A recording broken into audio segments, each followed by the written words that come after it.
Having received a call from a neighbor, the woman hurried to her sick mother-in-law, whom she had been caring for a whole year, and having accidentally overheard her conversation, she froze. Catalina was stuck in traffic. In principle, this was expected. Rush hour, most of the city's residents, just like her, had just finished their work. And here was such a place, loaded at any time of day. She should have taken the bypass. Today, Catalina was in a hurry. Rosa was feeling bad again. And again, it wasn't the mother-in-law herself who informed Catalina about this, but her neighbor Carmen. Rosa herself didn't want to bother her daughter-in-law once again and constantly felt as if she was guilty. It was awkward for her to accept care and help from Catalina, and Catalina simply wanted to thank Rosa for that warmth, for that attention that her mother-in-law gave her in difficult times. It was she, Rosa, who then gave the young and little understanding Catalina strength and energy. It was her participation that helped Catalina stay on her feet. True, in the most difficult moment of Catalina's life, Rosa wasn't nearby. That's how circumstances worked out. But she appeared later and helped Catalina both morally and physically. How would Catalina have managed alone during that period? How would she have pulled Nathaniel through by herself? And now Nathaniel was almost grown up, finishing school, with excellent grades. And this too was Rosa's merit.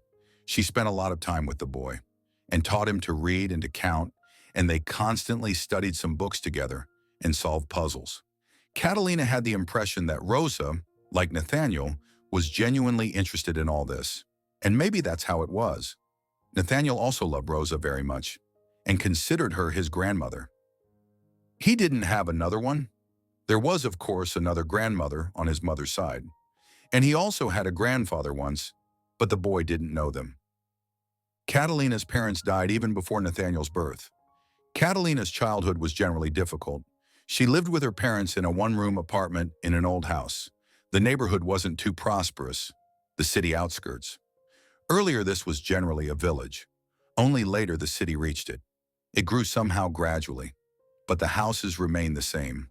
Old barracks type, two-story, with creaky floors, moldy walls, cracked frames. Those who strived for a better life had long since moved away from there. Only old people remained, and families like Catalina's. Catalina's parents worked at a textile factory. The work was hard, physically exhausting. They were paid like unskilled employees, very little. So the married couple, in the circle of such friends and neighbors, drowned their sorrow from the gray, hopeless life.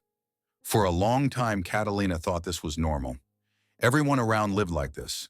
The mothers, fathers of her friends behaved even worse. Her parents at least worked.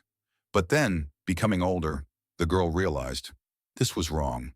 She began to be burdened by the poverty of the environment, the primitive way of existence of her mother and father. She didn't want to be like them, and there were never warm relationships between the parents and daughter.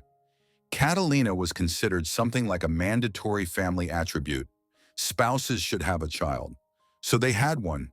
In general, at the first opportunity, the girl ran away from home, and the opportunity presented itself when she finished school.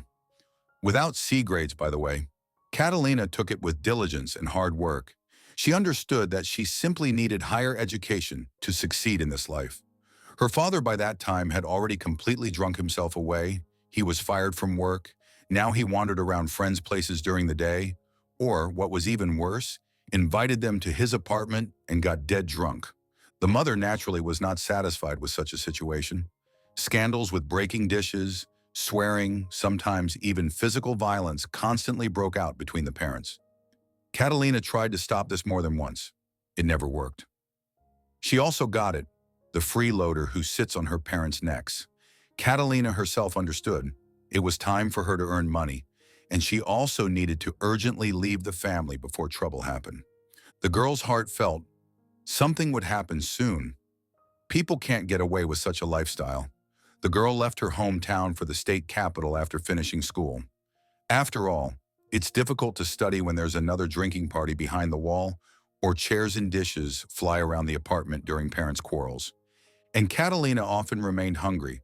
She practically had no opportunity to work part-time. Studies in senior classes took all her strength and time, so she sometimes handed in bottles or wash floors in a neighboring shop if neighbor Aunt Lucia asked her to substitute. With the earned money, she bought food, stationery. She wore what she got from the grown-up neighbors' daughters. It wasn't always possible to apply the phrase, like new to these things, but where to go? Catalina simply had no other options. Catalina often imagined herself in the future. She was almost sure that a rich, happy life awaited her. Success, respect. Catalina wouldn't be like her parents. She would achieve a lot in this life. Buy an apartment, a car, start dressing in good things and going to restaurants. She would have new friends, and of course, Catalina would marry a wealthy and very handsome man who would love her. The girl understood that to achieve all this, she would have to work hard and labor, and was ready for it. She waited for the moment when she could finally fly out of her parents' nest, where it was so uncomfortable and hard for her. And here this happy day came. Catalina finished school and went to the city to enter university. The girl understood from the beginning. She couldn't handle full-time studies, so she immediately applied for correspondence courses and immediately got a job in a store selling fruits. After all, she needed to live on something. The work wasn't too easy. There were many customers. You couldn't sit, couldn't rest, all day on your feet. But they paid well. So soon Catalina was able to move from a cheap hostel to a rented apartment. Not even a room, but a whole apartment. How happy the girl was when she got the keys to this heavenly, as it seemed to her then, little place. Her own bathroom, her own, albeit tiny kitchen, her own spacious living room with a huge soft folding sofa. Here Catalina felt calm and relaxed. How well she slept in this apartment. She could not worry that at night someone would start a fire or you would wake up from the sounds of another drunken fight. The years of study flew by unnoticed. Catalina enjoyed studying. She entered, as she dreamed, to become an economist. And with each day, the girl became more and more convinced that she had made the right choice. This was hers: reports, tables, numbers. Catalina felt like a fish in water in all this. During the 5 years of university studies, the girl lost both parents. First, her father died in a drunken fight. This wasn't surprising, considering how aggressive Catalina's parent became when he had had a drink. It was strange that such a thing hadn't happened to him earlier. The mother took the loss hard, consoled herself with her favorite and familiar remedy. Catalina, of course, assumed how all this would end. She tried to reason with her mother, send her for treatment. Were there a stream of abuse at the soulless, understanding nothing daughter? That's all the girl achieved. Well, and, of course, the outcome was natural. One night a fire broke out in the apartment where Catalina's mother lived. Everyone who was there at that moment died. Actually, the hostess and her guests. These people had the opportunity to escape, but were dead drunk. This destroyed them. So Catalina remained without both parents in 5 years, and without an apartment, because the burned housing was not subject to restoration. The fire destroyed everything. Catalina survived this. Hard, of course, to realize that your parents ended their life path like this. But the girl had expected something like this. It was strange to suddenly realize that you are completely alone in the whole white world. Only Catalina perfectly understood. She must move forward. She simply must take care of herself. No one else can do this. And the girl pulled herself together and continued going toward her goal, a prosperous, happy life. True, now she also began to dream about a family. It was from that moment, when she remained completely alone in this world, that she wanted to marry a loving and understanding man, one who would take care of her, surround her with warmth. They would definitely have children, at least 3. Then Catalina would have her own family, big and friendly, completely unlike the one she was born into. At that moment, the girl was no longer working as a fruit seller, but as a waitress. A friend helped her get a job at a restaurant. They paid more than well there. The girl even managed to save money. She was saving for a down payment for a mortgage. Catalina really wanted to buy her own housing. This would be a big step on the way to her dream. The girl enjoyed working at the restaurant. Excellent team, mostly polite and benevolent clients, and tips. Sometimes the amount accumulated per month exceeded her salary. The guests here were usually wealthy, generous. Thanks to these tips, Catalina got the opportunity to save money. One day he appeared in the hall. Catalina, it seems, immediately noticed him. Although all the same, this happened after he looked at her. with that special look of his from which chills ran down the girl's spine in a crowd. Sebastian. Of course, then Catalina didn't know his name yet. He was tall, moderately pumped up, somehow very collected and serious, smart dark brown eyes, regular facial features, and a look, interested, almost admiring, with which he gifted Catalina as soon as he noticed her. On cotton legs, the girl approached him and offered to place an order. He didn't choose for long. Apparently, he immediately knew what he wanted. When Catalina brought him what he ordered, he asked her to sit down next to him. This happened periodically. Some visitors, usually already having had some alcohol, tried to strike up an acquaintance with Catalina. The waitresses had clear instructions about how to act in such situations. But right now, in this particular case, Catalina didn't want to use the memorized phrases at all. On the contrary, she enjoyed being next to this person, and she wasn't at all against fulfilling his request to sit down next to him. And yet, "Excuse me, we're not allowed to sit at tables with guests," the girl said what the job instruction prescribed for her. "Why?" "But management watches this. They might find me." "Management?" The young man smiled, and he had such a smile. Catalina's heart even compressed for a moment. Open, kind, radiant. "I know your management perfectly well. Rodrigo and I studied in the same class, and he copied math from me. So he definitely won't be against it. The main thing is that you're not against it." The charming visitor said the last words in a less confident tone than everything else. It was clear he was nervous, waiting for Catalina's reaction. The girl felt she liked him. This was amazing, incredible. But this young and obviously wealthy, handsome man was interested in her, the daughter of alcoholics from a barrack, a simple waitress, albeit with an economist's diploma in her pocket. In general, that's how their acquaintance began. Of course, Catalina sat down at the table with the young man. How could she refuse? They introduced themselves to each other. The girl learned his name, Sebastian, not quite usual for a guy of that age. That evening, Sebastian waited for Catalina after her shift, and they simply walked around the city because the girl was afraid to immediately get in the car with a person she had just met. Well, Sebastian treated this with understanding. Of course, later he gave her rides home more than once in his beautiful and somewhat predatory-looking SUV, but that was later, when they had already become truly close, almost native people. About the fact that Sebastian was the son of one of the most influential and major businessmen of this city, the owner of a construction company that worked on a huge number of projects in San Martin, Catalina learned from a friend colleague. "What, you still haven't understood that you're dating Sebastian Valenzuela, son of that very Valenzuela?" "What kind of that very Valenzuela?" "Well, you're something else. You need to know city celebrities by sight. He built half the city here, also a deputy. And Sebastian, his son, is also in business, of course." "What, didn't he tell you anything about himself?" "Well, yes. He said he works in the construction business," Catalina admitted. "He's a modest one, not just works." "Your Sebastian is a co-owner of the largest construction company in the region, and his father is simply a mega-figure." After this conversation, Catalina asked Sebastian a direct question. It seemed to her they had already become very close. They understood each other from half a word, shared all problems and worries, and he, it turned out, wasn't completely sincere with her, didn't even hint once that he was the son of such a famous person. "Well, yes," Sebastian didn't deny. "I'm the son of that very Valenzuela. You can't even imagine what it's like when you're perceived exclusively through the prism of your father's popularity, as if you yourself represent nothing." And there was so much sincere bitterness, even pain, in these words of Sebastian, that Catalina simply couldn't be angry with him anymore for insincerity. She suddenly understood that it really wasn't easy for Sebastian to live in his parents' shadow.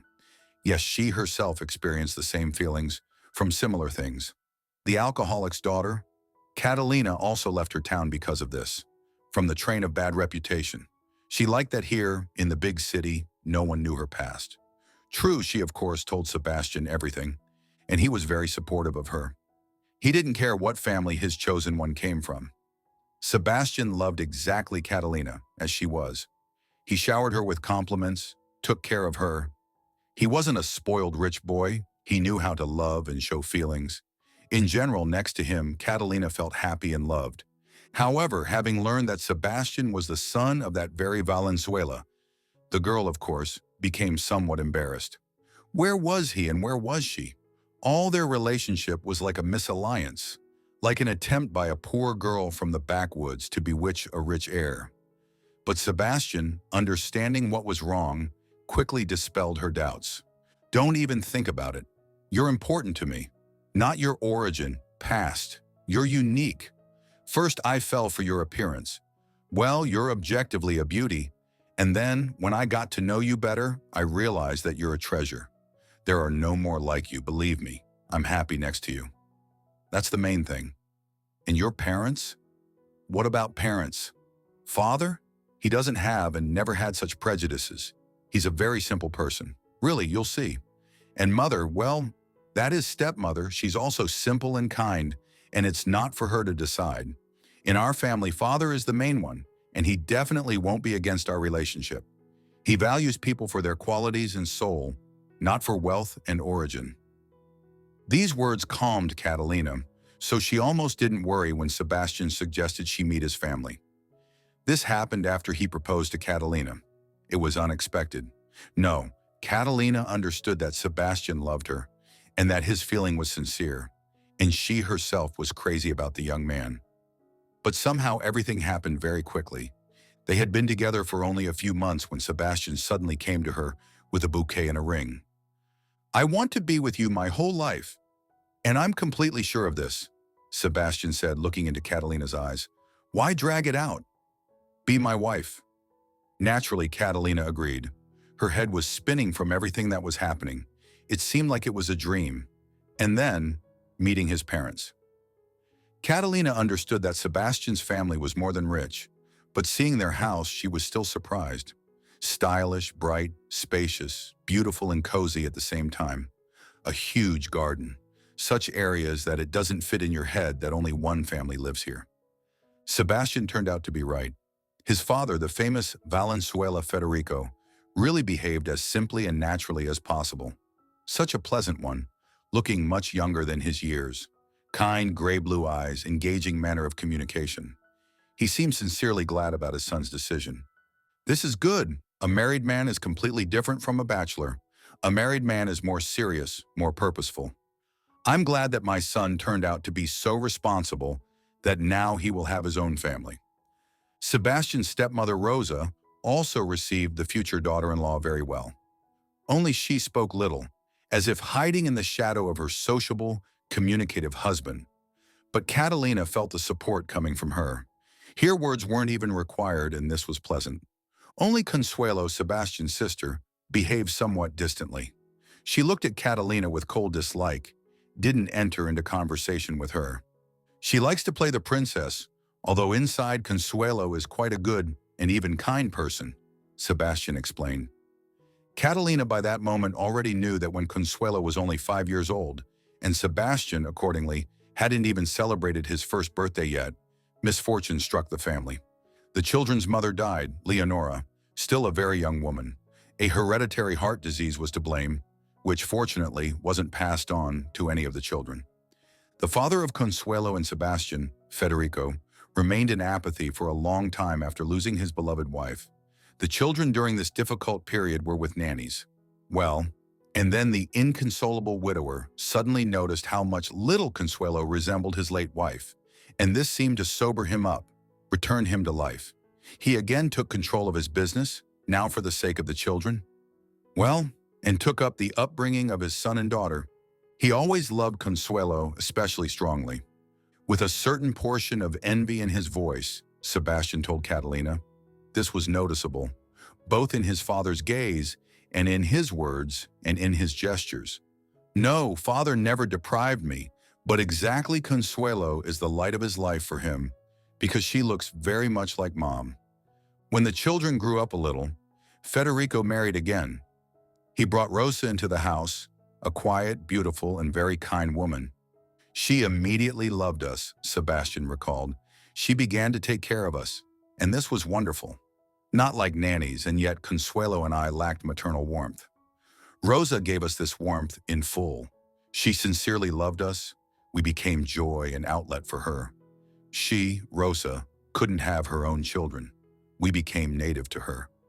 By how Sebastian spoke about his stepmother, Catalina felt that this person meant a lot to her beloved, and, having met Rosa personally, she understood why.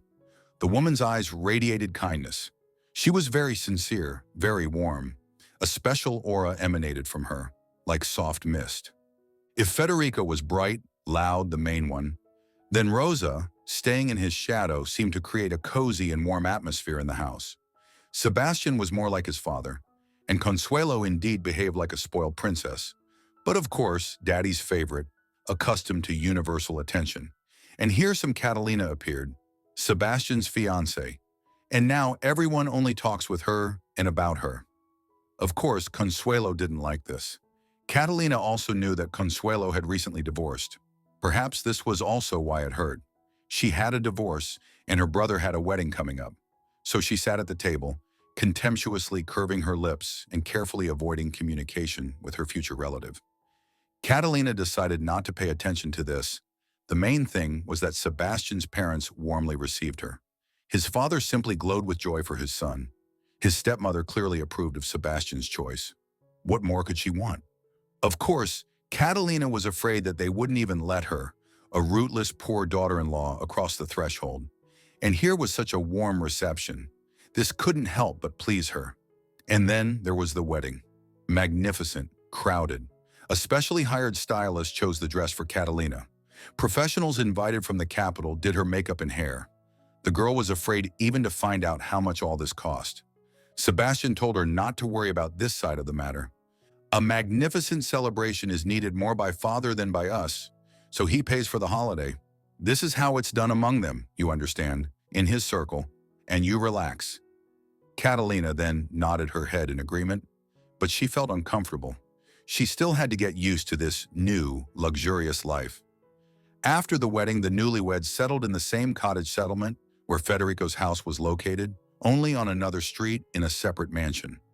This house was given to his son by his father as a wedding gift. The newlyweds' mansion was smaller than Federico's, but Catalina liked it even more. Stylish, modern, very cozy. Here there were a whole 2 pools, one in the garden, another right in the house, in a separate wing.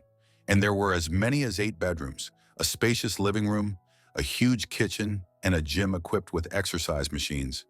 Simply some kind of palace. Sebastian gave his wife a beautiful car as a wedding gift. The girl had had her license for a long time, but until recently there was no talk of buying her own car. Every evening, falling asleep in her beloved's arms, Catalina couldn't believe that everything happening to her was real. Once she dreamed of much less prosperity, of a small but her own apartment, of a trip to the sea which she had never seen. And now she had a beloved and loving husband, a huge mansion, an expensive foreign car. And her card was replenished by her husband without any reminders, and quite solid sums fell there. You shouldn't work now, Sebastian repeated more than once. Why? Take care of the house, then children will come. Live for your pleasure. A happy, rested wife is joy for a husband. Catalina, of course, quit the restaurant when Sebastian proposed to her. He insisted on this, and she hadn't looked for a new job yet. This was in the plans, but Catalina needed to first get used to the new life, and only then try to find something in her specialty. She had an economist's diploma. Maybe her knowledge and skills would come in handy in their family business sooner or later. This would be great, of course. Catalina felt completely happy. She lived in luxury, enjoyed rest, freedom, money, and of course, Sebastian's closeness. She liked her new status as a wife, liked waiting for her husband from work, cooking something delicious for him. Of course, there were servants in the house.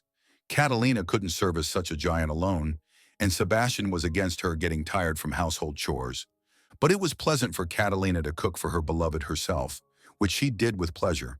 And Sebastian then invariably praised her dishes. Periodically, Sebastian and Catalina went to lunches and dinners at Federico's house. Catalina became friends with Rosa, who treated her completely maternally, worried about her, tried to please her with something, cheer her up, often said pleasant things to her daughter-in-law. Catalina really enjoyed talking with her. Consuelo still held herself arrogantly. Perhaps it was painful for her to see someone else's happiness, while she herself had recently suffered a painful divorce. Consuelo's husband was not a good person, Rosa once confessed to Catalina. He wanted an heir, and Consuelo has a serious diagnosis. She will never be able to become a mother, even IVF won't help, and her husband left because of this. He needs his own children heirs. This was indeed a terrible betrayal. Having learned Consuelo's story, Catalina began to treat her completely differently. Now she felt sorry for her husband's sister, and Catalina understood and accepted Consuelo's contemptuous grimaces and dislike, these feelings of the unhappy woman.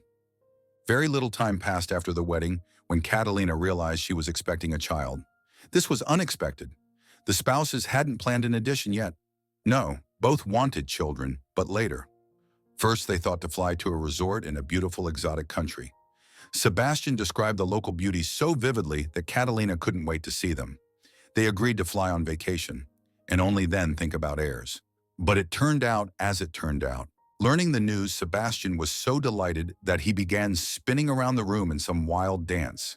Then he carefully picked up Catalina in his arms, and now they danced together. "I'm very happy," he said, looking into his beloved's eyes. "I'm simply incredibly happy." Federico, learning that he would soon have a grandson or granddaughter, was delighted. "Well, you're great," the man firmly shook his son's hand. "Simply excellent. You managed it."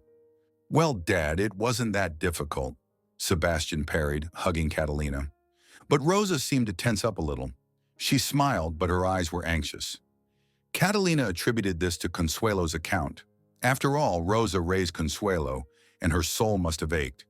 Surely it would be painful for Consuelo to hear that her dream of a child had come true for her brother and his wife. Good thing Consuelo wasn't in the city at that moment. She had flown away to rest for a whole 3 months by the warm ocean. The pregnancy didn't go too smoothly. From the very beginning, Catalina suffered from severe toxicosis, and then Federico arranged for his daughter-in-law's examination at the best medical center in the city. Catalina remembered that ultrasound in detail. The doctor moved the cold sensor over her still flat stomach and peered at the screen. Sebastian sat nearby, holding his wife's hand. He seemed to be worried but tried to hide it, and the doctor's face suddenly took on a puzzled expression. What a surprise. What's wrong?" Catalina panicked. Anxiety gripped her heart. "Is something wrong?" Sebastian asked in a breaking voice. "Well, how to put it? Not exactly wrong, but not quite an ordinary situation. Here we have twins." Catalina almost fell off the couch. She hadn't expected this at all, but Sebastian immediately broke into a wide smile. "I can't believe it. This is a miracle." "In some sense, yes," the doctor nodded. Learning that Catalina was expecting twins, Federico threw a real celebration at home. Consuelo hadn't returned from vacation yet, so Catalina felt free and relaxed at this family dinner. She didn't have to hide her joy and speak with regard to her sister-in-law's feelings. The future grandfather literally glowed with happiness. Sebastian was also in high spirits. Catalina experienced colossal pleasure from the fact that her babies were so awaited in this family. Only Rosa. Something was definitely wrong with her. She looked at Catalina with obvious pity. "Well, carrying twins is not easy for the body," the woman said after another toast from her husband for future grandchildren. "It will be hard for Catalina." "Nothing," Federico parried. "Everything will be fine. I'll find the best doctors for Catalina.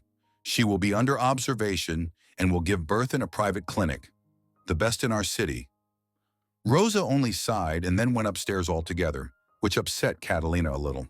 She liked communicating with her mother-in-law, liked when she was nearby. The pregnancy was not easy, but as Federico promised, Catalina was under the observation of the best specialists. She had to be hospitalized several times for preservation. Her stomach, starting from the second half of pregnancy, began to grow rapidly. Toxicosis still didn't retreat. Catalina lost weight and grew pale, despite quality medical support. Rosa was nearby. She supported her daughter-in-law very much during this difficult period. She bought Catalina her favorite fruits, brought books to the hospital, entertained her with conversations for hours. No one had ever taken such care of the girl. But Sebastian, on the contrary, kept distancing himself. No, he still smiled at Catalina, paid her routine compliments. But all this was like a learned role. Sebastian behaved as a caring husband should behave. Some kind of artificiality was felt. Catalina couldn't understand. Had his attitude changed because of his wife's difficult pregnancy, or had it always been like this? She was just now beginning to notice what she hadn't seen before.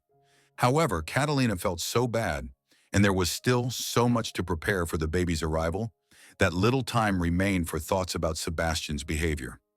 Federico constantly called and inquired about his daughter-in-law's well-being. Catalina knew he controlled the doctors. He made sure the care for the important patient was at the highest level. And this was pleasant. Such care from an influential person. Besides, Catalina had Rosa. They really became very close. Her mother-in-law became a close and dear person to Catalina, perhaps even closer and dearer than her husband, because Sebastian distanced himself more and more, as if he had reached his goal, made children for his wife, and his mission had come to an end. All he was now capable of was a short-term performance of the role of an exemplary husband. But Sebastian didn't last long. He constantly disappeared. Either he went on a business trip, or he urgently needed to help a friend, or hold some important meeting in another city. Reasons were always found, and this depressed Catalina. Once Federico, during another visit to the hospital, where Catalina again ended up with high blood pressure, told her simply amazing news. "You know I won't have 2 grandsons, but 3 at once." "How is that?" Catalina was frightened. For some reason, she thought they had discovered a 3rd baby in her stomach, and they hadn't told her about it right away. "Consuelo is also expecting a baby. Now it's possible to say when the threat is behind. A miracle happened, nothing else. Everything happened there at the resort. She brought a baby from there, and the term is approximately the same as yours already. Just imagine, I waited for grandchildren for so long, and here I'll have 3 dear little angels at once. These will be the happiest and most loved children in the world." "This is wonderful." Catalina was delighted. She immediately thought that she and Consuelo would now certainly become friends and walk with the babies together. How else, after all, they had so much in common now? "I'm also very glad," Federico smiled. "I can't even describe how much." Closer to the birth, Catalina no longer left the private clinic where her caring father-in-law had placed her. The pregnancy was proceeding difficultly. After all, it was twins. Catalina was constantly under doctor's observation. Only once Consuelo also appeared in the same clinic to undergo some examination, and they crossed paths in the corridor.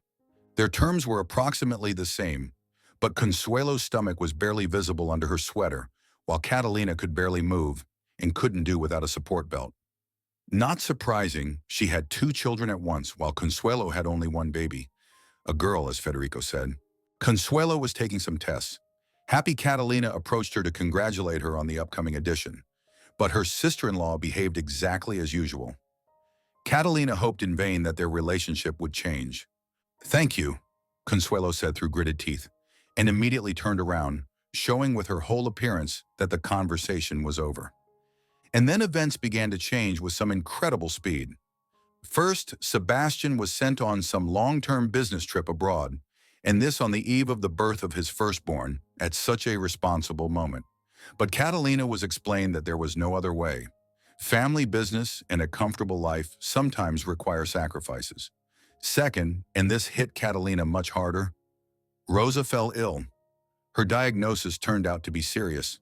Therefore, Federico sent his wife abroad to a clinic where they knew how to work with such patients. "Don't worry, Catalina, we'll manage." Her father-in-law tried to be brave, but looked unusually confused. "We'll hire nannies to help you and Consuelo. Everything will be fine.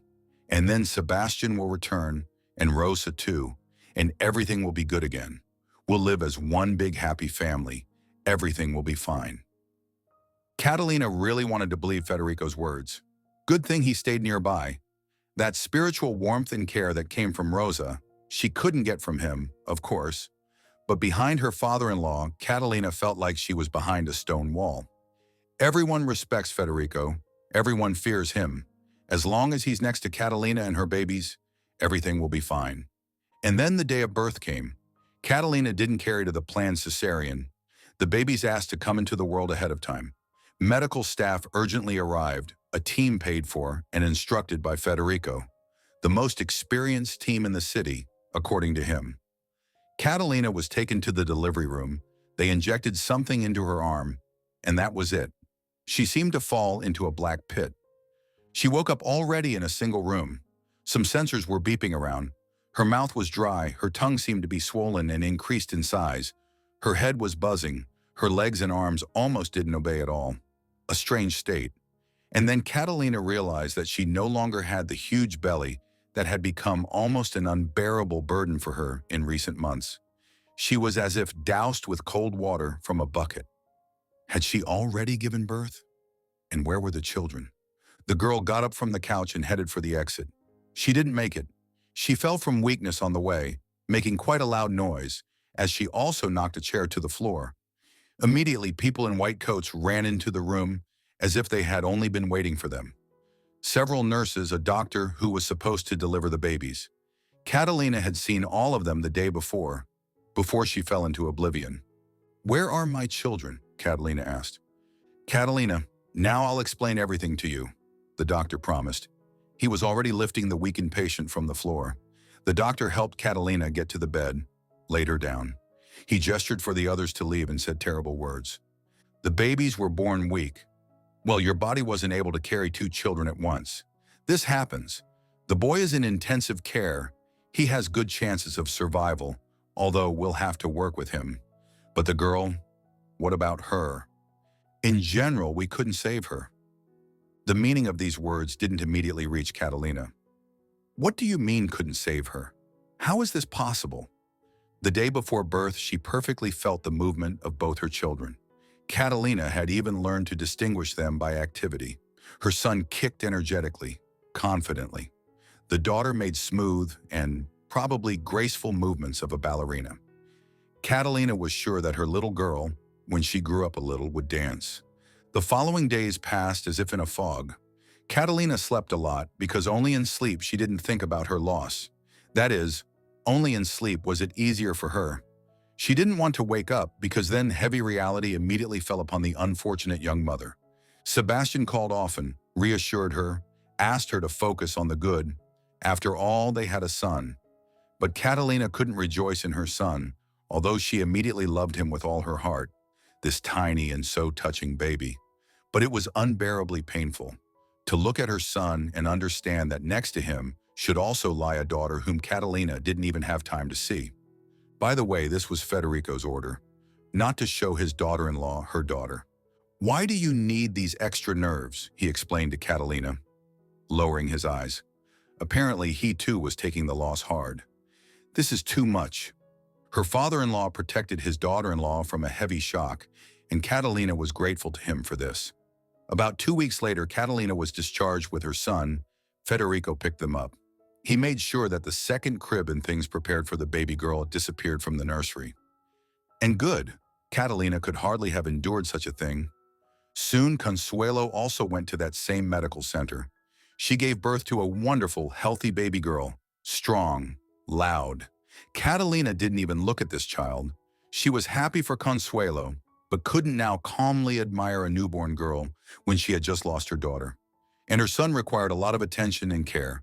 Catalina had no time to go visiting, and just a month after giving birth, Consuelo left the country with her daughter to her European fiancé. It turned out the child was from him, from that very person with whom Consuelo spent 3 wonderful months at the resort. But at first there were some misunderstandings between him and Consuelo. Learning about the birth of his daughter, the man immediately understood that he wanted a real family, made up with Consuelo. And now all 3 of them live happily and very far from here. Rosa never appeared, and Catalina so wanted to feel her warmth and support. Now this was simply vital for her, and in general something strange was happening around. Only Catalina didn't immediately notice this, as she was still in confusion from what happened with her daughter and, moreover, devoted all her time and attention to her newborn son. First, Sebastian stopped calling. Earlier, he at least made himself known once every day or two. He asked to send him photos and videos of Nathaniel, and then it was cut off. Federico also suddenly stopped visiting to find out how his grandson was doing and how he could help his mother. And earlier he looked in on them almost every day. They all seemed to suddenly distance themselves from Catalina. She felt completely lonely, abandoned. She tried to call Sebastian herself, but he invariably dropped her calls. When little Nathaniel turned 2 months old, Sebastian called himself to announce that he would be filing for divorce. Catalina at first didn't believe at all that this was true. How? Why? It's simple, we don't suit each other. And the child? We have a son. You've never seen him, by the way. I'll transfer alimony. According to law, I'll fulfill my obligations. Don't worry, you'll receive all documents by mail. We'll most likely never see each other again. I'm not returning to the country. Catalina hadn't recovered from one blow when the second followed. Federico sold his business, sold off his property, and also went abroad to start a new life. He bought Catalina a small apartment in the city center. Beautiful, spacious, and even helped with the move. To her natural questions, the man answered monosyllabically and vaguely. No one knew it would turn out like this. This way will be better for everyone. Live, raise your son. Don't look for us. It's dangerous. Why dangerous? What could happen? Why did everyone suddenly abandon Catalina with the baby? Federico only remained silent. By the way, Sebastian didn't lie. The first years he indeed transferred alimony for his son. But then this stopped. Catalina tried to go to court, but since Nathaniel's father lived abroad, there was no way to reach him. So Catalina had to pull Nathaniel through herself. Neither his father nor his rich grandfather wanted to participate in raising the child. They seemed to simply forget him, crossed him out of their lives. Catalina had no idea what had suddenly happened. Everything seemed to be fine, not counting, of course, the tragedy with the newborn daughter. Federico made some plans for a happy future with grandchildren, was going to be an exemplary grandfather. Sebastian rejoiced at his son's birth. Rosa, in general, almost replaced a mother for Catalina, and suddenly no one was nearby. Of course, they left Catalina an apartment, but that was it. She had to raise the child herself, alone. Nathaniel went to kindergarten early, but where else? His mother needed to get a job to feed her son. Again, Catalina stood behind a counter. You couldn't work as a waitress anymore? There were night and evening shifts, and where to put the child? Strange, but Catalina missed not even Sebastian anymore. They had begun to drift apart long before the divorce. She longed for Rosa. She always knew how to support Catalina, how to comfort her. Such warmth emanated from her. Catalina really missed this. Sometimes Catalina thought, maybe Rosa was no longer in this world. Her mother-in-law would definitely have contacted her if she could. After all, she was taken away for treatment. Maybe something irreparable happened to her there, and they didn't even tell Catalina. 5 years passed. Catalina lived, raised her son, worked. It was hard to pull everything alone, but she managed somehow. Nathaniel grew up a healthy, smart little boy, went to kindergarten with pleasure, helped his mother around the house, laughed a lot, loved to walk. Catalina rejoiced that she had a son. But looking at her boy, she couldn't help thinking about her daughter. She kept imagining what her girl would be like now, what she would love, what she would be interested in, and how well the twins would play together. Nathaniel always seemed to be missing someone, and he often told about his dreams in which he played with a girl with long light hair. Catalina liked to think that it was her daughter coming to her twin in his sleep, although she didn't believe in this. But it was a beautiful story. This happened on a warm September evening. Catalina and Nathaniel were returning home. The woman, as usual, picked up her son from kindergarten after work. They walked through the shops, buying some treats for dinner, and talking about something, walked at a leisurely pace to their entrance. A woman was sitting on a bench, slender, tall, with a back straight as a rod. When Catalina drew level with her, she couldn't believe her eyes. It was Rosa. She had changed, of course, a little over these 5 years. She had aged greatly, her hair had turned gray, wrinkles had appeared, but it was definitely her. Rosa, seeing Catalina, immediately rushed to hug her. So they stood embracing for some time in front of Nathaniel, who understood nothing. They dealt with explanations later, when all three went up to the apartment. Rosa told that all these 5 years she was treated intensively and intensively. She was for some time between life and death. She wasn't immediately told about the tragedy with Catalina's child, and in general about what happened to their family. Federico fled the country because of debts and problems with competitors. He crossed someone's path. Therefore, he cut off all communication with his former daughter-in-law and grandson for their own safety. They could have suffered if they had fallen into the field of vision of these people. Sebastian began a new life. Having gone on a long foreign business trip, he met a new love. His son and Catalina became unnecessary to him. For some time, he at least paid alimony, and then completely forgot about the existence of his own child. I tried to raise him to be a worthy person, Rosa sighed heavily. But Sebastian, he was always like that, mean by nature. I wasn't surprised by his act. Consuelo, she was never close to Catalina at all, and now she cut off ties with other family members. She lives with her husband and daughter in Europe. Everything is fine with her. And I returned here, Rosa summarized, to my old apartment. Not far from you, by the way, I live, just 2 stops away. Why did you return? Federico, did he throw you out too? No, I left him myself. I can't be with them anymore. I believed until the last that they were good, just unhappy. But to abandon you after everything alone with a baby, that's too much. You weren't needed by anyone there, it turned out, and I'm not needed by any of them either. I helped Federico raise the children, that's it, not needed anymore. So they survived from then on together, Catalina and Rosa. Together they raised Nathaniel. Catalina worked a lot, Rosa dealt with the boy, took him to clubs, walked with him, and all this was a joy to her. Catalina saw that Rosa sincerely loved both her and Nathaniel. She became like a mother and grandmother to them. Without Rosa's support, Catalina would hardly have stood firm. But together they managed. Look what a guy they raised. Handsome, excellent student. But most importantly, a good person, not like his father. He'll always help and support, will never betray his own. Although Nathaniel is still a teenager, you can already feel a man's character in him. Sincere, decisive, keeps his word. True, Rosa began to decline with the years, especially recently. Age, heart. This year was especially hard. Rosa was in the hospital several times, even had an operation and now needed constant supervision. Catalina took care of her former mother-in-law. After all, Rosa was a dear person to her. She had done so much for her and Nathaniel. So today, Catalina, leaving work early, went to visit Rosa. Her neighbor called her, said that she had felt bad again recently. Alarming. And Catalina got stuck in traffic too. Nothing if she could crawl to the intersection, and there the traffic flows would disperse. Catalina opened the door with her key. Rosa might already be resting. It wasn't worth waking her. An elderly, weakened organism needs rest. But the apartment owner wasn't sleeping.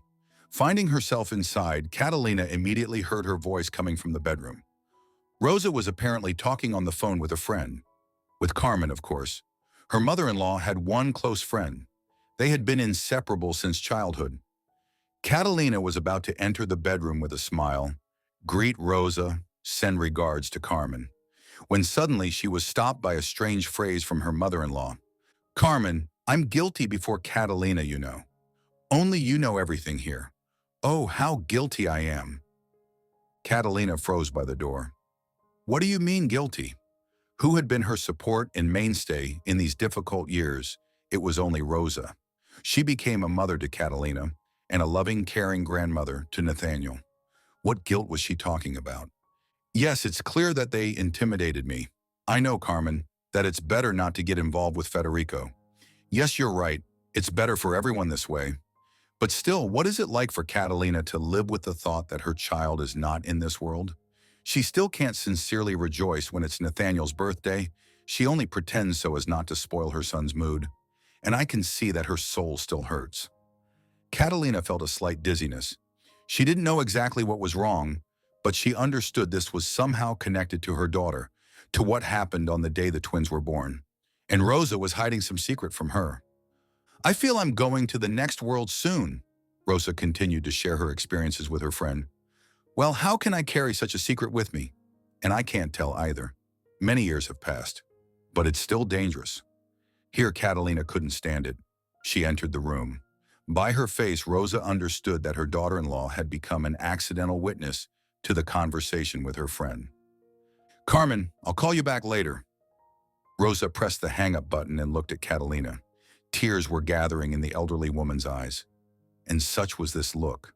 So much was placed in it, and guilt, and fear, and regret, and sympathy, and tenderness. Did you hear everything? Rosa finally clarified. No, not everything.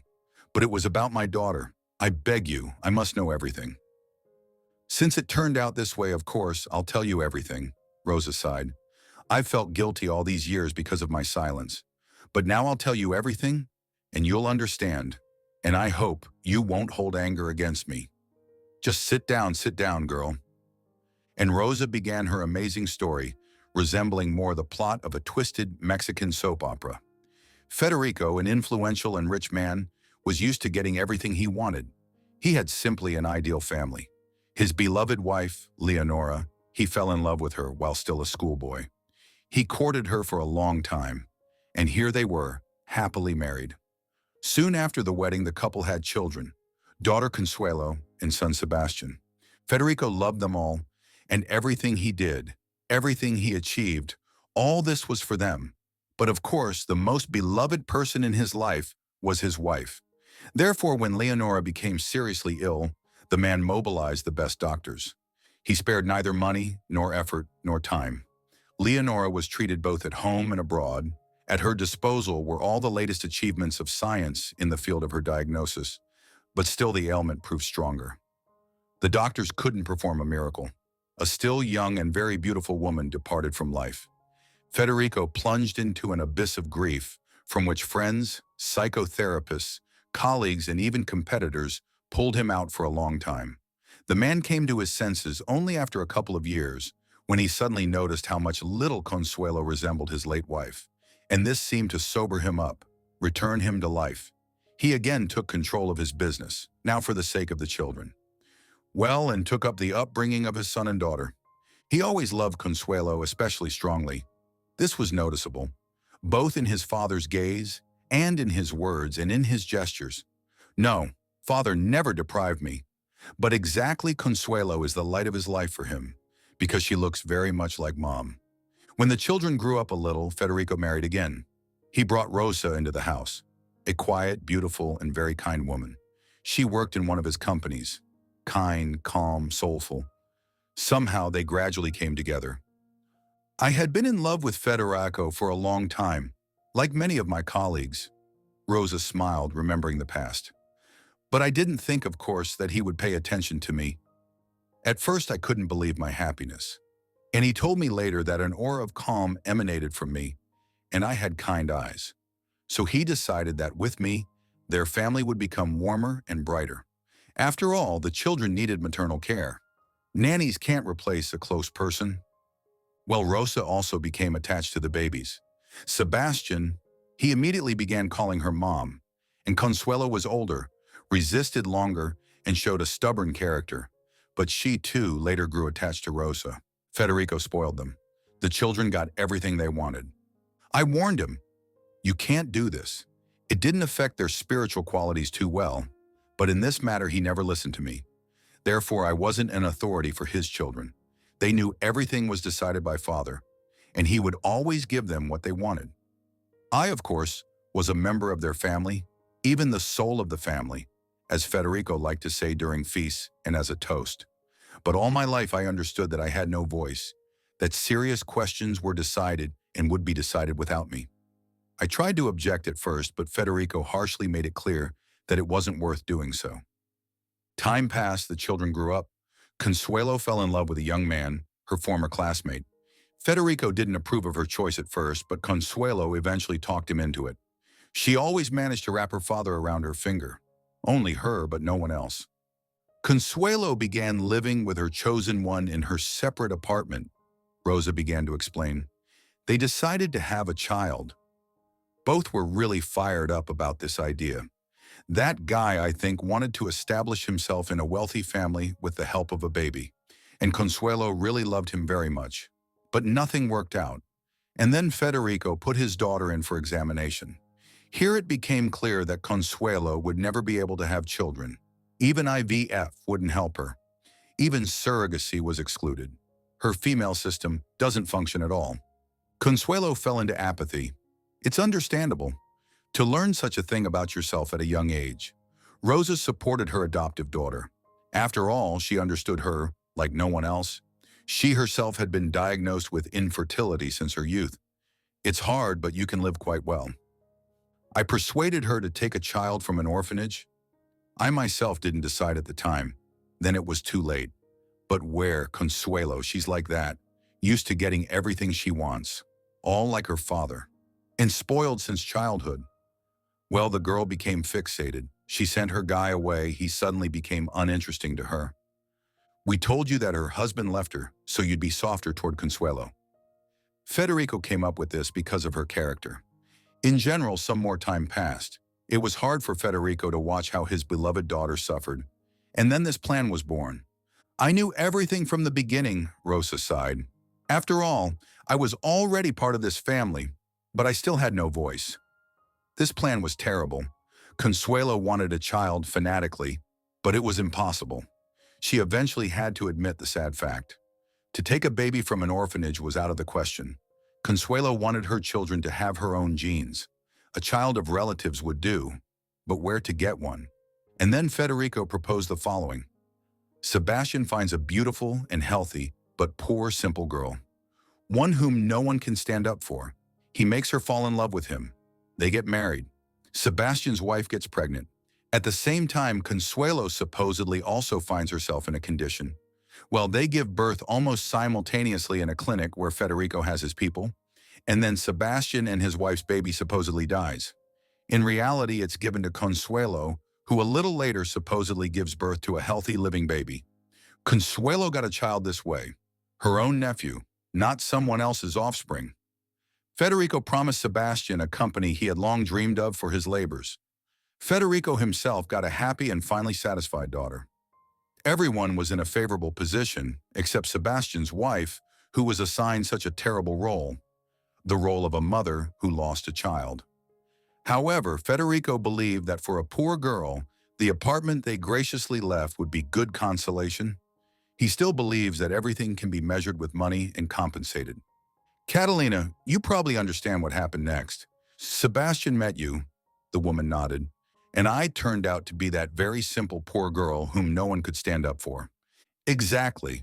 You fit this role perfectly. Sebastian made you fall in love with him without much trouble. He knows how to do this. You got married. I tried to warn you. From the very beginning, remember? It was I who told you about Consuelo's infertility, so that you would have suspicions when they began to implement their plan. I couldn't speak directly. I was being watched. Federico, he could easily have eliminated me.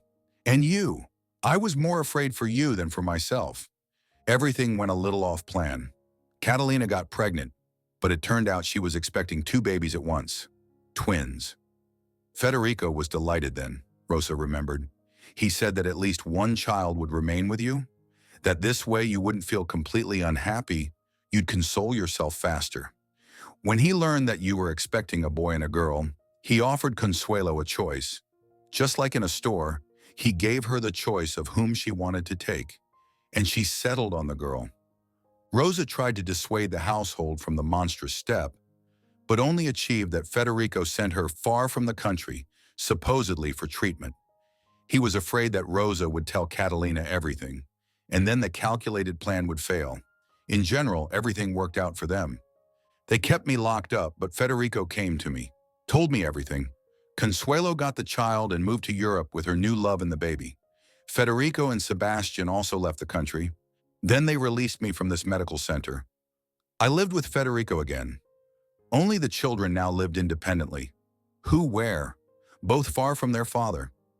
Everything seemed to settle, but thoughts of you tormented me. You even came to me in dreams, somehow alone there, abandoned, with a child in your arms, no one to lean on, no one to support you after the terrible tragedy. In general, I returned. Rosa couldn't tell Catalina the truth immediately upon her return.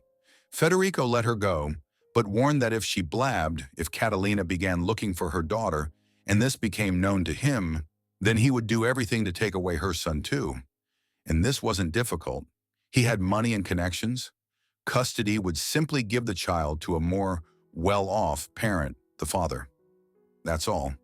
And if Catalina suddenly began to make dust, raise noise in the press, and so on, then she would simply disappear. That's why I was silent for so many years. Federico is a terrible person and influential. He quite could act like this. But you should know that your daughter is alive. She lives in prosperity, not to say in love. Consuelo, as often happens, having received what she wanted, quickly cooled to the novelty. But no one offends the girl either. She travels a lot, already knows several languages. I saw her several times. A cheerful girl, beautiful, very much like you. Catalina cried. Large tears rolled down her cheeks, which the woman didn't even notice. Despite the monstrosity of the situation, she was happy. Happy that her child sees the world, laughs, walks on earth. True, most likely they would never meet. Well, maybe in many, many years. But now it was impossible and dangerous. After that memorable conversation that turned Catalina's world upside down, 10 years passed. Rosa was no longer in this world. She died soon after her revelation. Not in vain did her heart tell her that the end was near. Catalina didn't try to get her daughter back. She was afraid because of Nathaniel. What if they took him away from her too? And Federico was still a very influential person. Anything could be expected from him. But Catalina still found information about her daughter on social networks. Several photos of her at different ages. Here even DNA analysis wasn't required. Valentina, as Consuelo named the child, was an exact copy of Catalina. If she hadn't been taken out of the country, Catalina would have noticed this immediately and understood everything herself. Nathaniel was already married. He and his wife were expecting a son, Catalina's first grandson. The woman still had difficulty believing that she would soon become a grandmother. Catalina decided not to tell her son the truth about his sister. She planned to do this, but later, while Nathaniel was still too young. Of course, the guy would rush to look for his sister, would do stupid things in the heat of the moment. Catalina knew for sure that when her grandson was born, Nathaniel would become more cautious, circumspect. This was the feeling of responsibility for a child. From it, you instantly mature. And then her son would learn everything. Together, they would find Valentina, meet her, do everything right, calmly. That evening, Catalina stayed late at work. When she approached the entrance, it was already dark, so she didn't immediately notice the hunched figure on the bench. It was a young woman in an elegant coat. When she rose to meet Catalina, she was stunned. The ground almost went out from under her feet. Before Catalina stood Valentina, the daughter from whom she was separated at birth. It was definitely her. Catalina simply couldn't fail to recognize her. "Hello," the girl said, carefully examining Catalina. "Just don't take me for crazy. I recently learned a very unusual thing about myself, and I need to talk with you. Forgive the confusion. I'm just nervous. Grandfather told me everything before a dangerous heart operation. He was afraid he wouldn't survive the operation, and I would never learn anything. He said they were guilty before me and before you. It's impossible to believe. I don't even know how to begin. When I found out, I immediately decided to find you. I have so much to tell you." "I know everything." Catalina put her hand on her daughter's shoulder. "I understood who you are, Valentina. Don't worry. Let's go up to my place. We'll drink coffee. Talk." The girl exhaled with relief and smiled, warmly and sincerely. It was amazing for Catalina to see her own smile on the face of young and beautiful Valentina. How much they looked alike after all. If you're enjoying it as well, leave a like and subscribe to the channel.